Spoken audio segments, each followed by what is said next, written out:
It was just another regular evening on Maple Drive, a quiet neighborhood where people smiled at each other, kids played after school, and doors were rarely locked. Everyone knew everyone. Life was simple, peaceful, safe. But something felt different that night. The air was colder than usual, not just the weather, but the feeling. A strange silence had settled in. No laughter from the Johnson kids. No dog barking from the Miller yard. It was the kind of silence that made your skin crawl. People noticed that Amanda's house, the small white one at the corner, had its lights off for 2 days. Her car hadn't moved. The mailbox was full, and Amanda, the friendly woman who never missed a morning walk, hadn't been seen since Tuesday. A few neighbors whispered about it at the grocery store.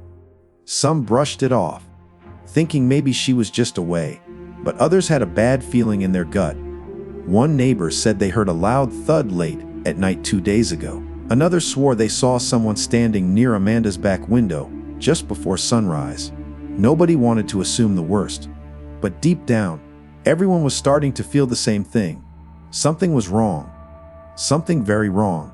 And this quiet street, it was about to become anything but quiet. Strange sounds at night. The night Amanda went missing, the neighborhood wasn't as quiet as usual.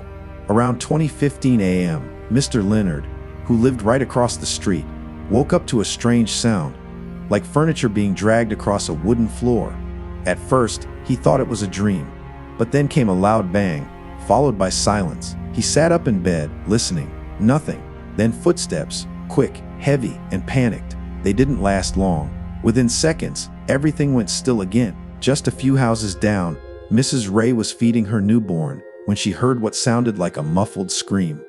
It was faint, but enough to send chills down her spine. She peeked through her curtains and saw Amanda's porch light flicker once, then go completely dark. Neither of them called the police. It's probably nothing, they told themselves. Just the house settling. Just a nightmare. Just the wind. But it wasn't nothing. The next morning, Amanda's trash bins were overturned and the back gate was left wide open. Her dog, usually full of energy, was quiet and still. No barking. Just lying by the door, waiting. Something had happened in the middle of the night, but no one knew what. Or maybe they did, deep down, but chose not to admit it. Because once you speak the truth out loud, there's no turning back. The missing woman by the third day, Amanda's absence could no longer be ignored. Her friends had stopped by her house, knocking on the door, calling her phone, even peeking through the windows. No answer. No movement. Her curtains were drawn tight, and her car was still parked in the same spot, untouched. Amanda wasn't the type to disappear. She loved routine. Morning walks, afternoon coffee at the corner cafe, and phone calls with her sister every evening. Now, her phone went straight to voicemail. Her sister, worried sick, called the neighbors, hoping someone had seen her. No one had. Flyers were printed. A missing person report was filed.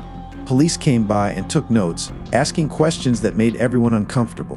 When was the last time you saw her? Did she seem upset? Did anyone visit her recently?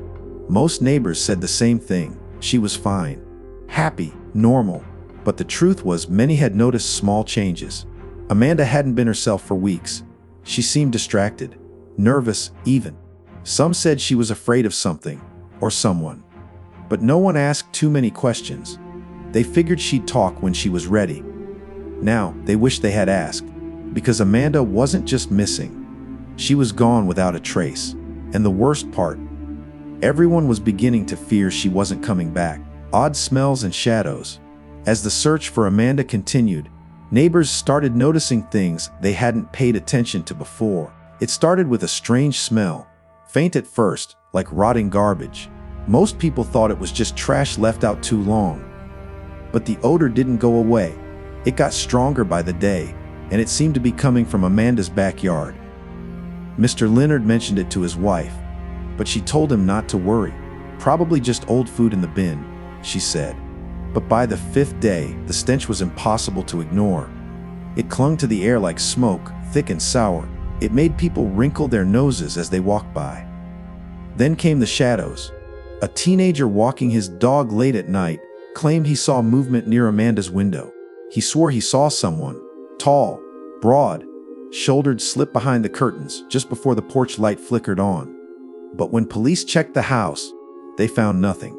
The doors were locked, no signs of forced entry, no one inside.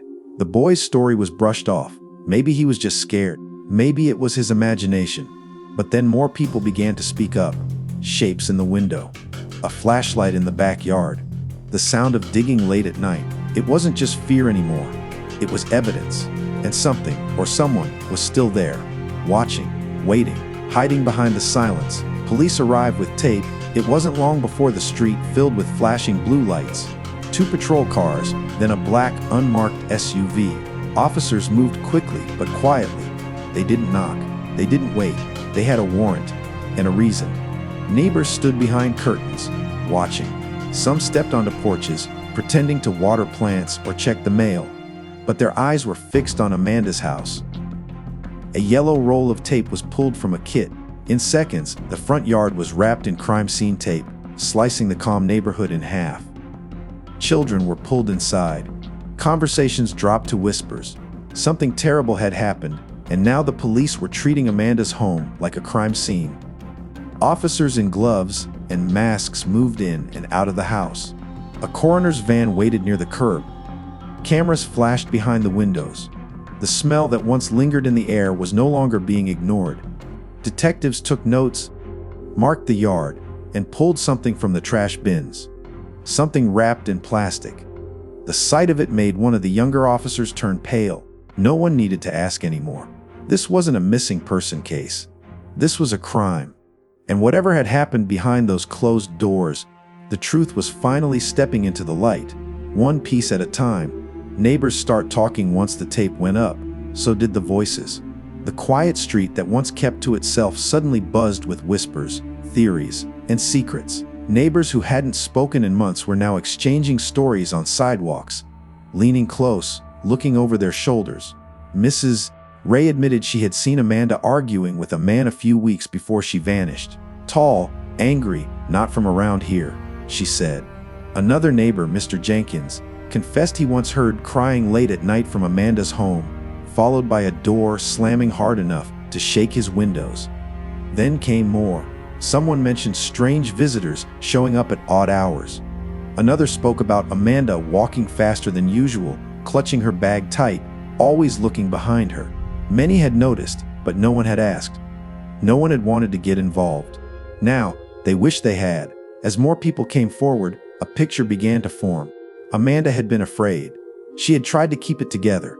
But fear doesn't always scream, it whispers. It hides behind smiles and quiet routines.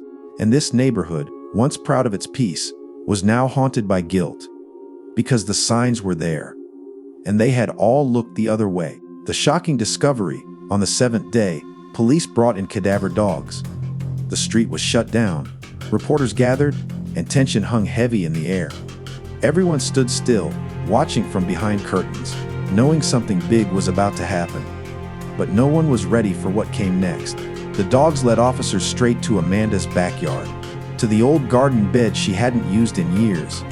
The ground was uneven, the soil freshly turned, as if someone had tried to cover something quickly.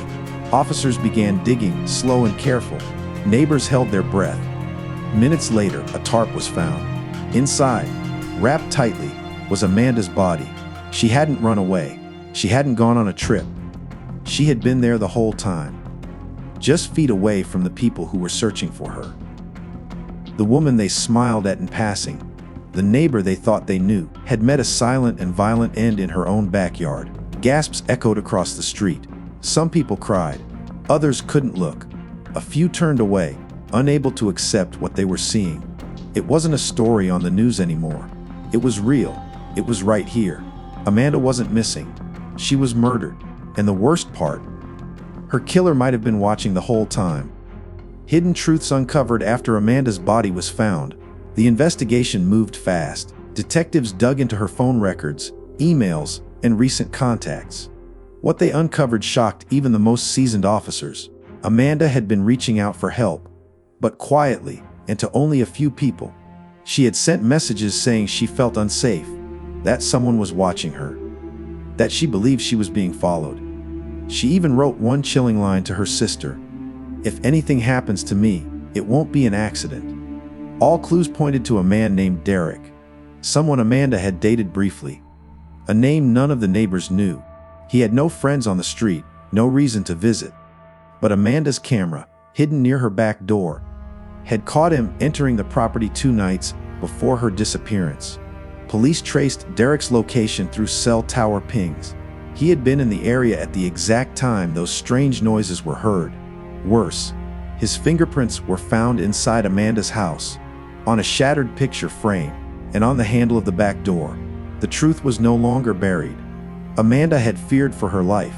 She had tried to leave signs, and now, with the evidence clear, police had what they needed. They weren't just chasing shadows anymore. They had a name, and justice was coming. Justice follows the clues. Within 48 hours of the discovery, Derek was arrested at a motel 2 towns over. He didn't resist. He didn't speak. But the look in his eyes told detectives everything. They had the right man. At the station, the pieces began to fall into place. Derek had a history of violent behavior, sealed court records, and past restraining orders. Amanda had tried to distance herself, but he kept coming back, each time more aggressive. She never told her neighbors, never called the police. She wanted to handle it quietly. But monsters don't go away when ignored. In court, the evidence was overwhelming. DNA, fingerprints, video footage, and Amanda's own words and messages, each one a step toward the truth.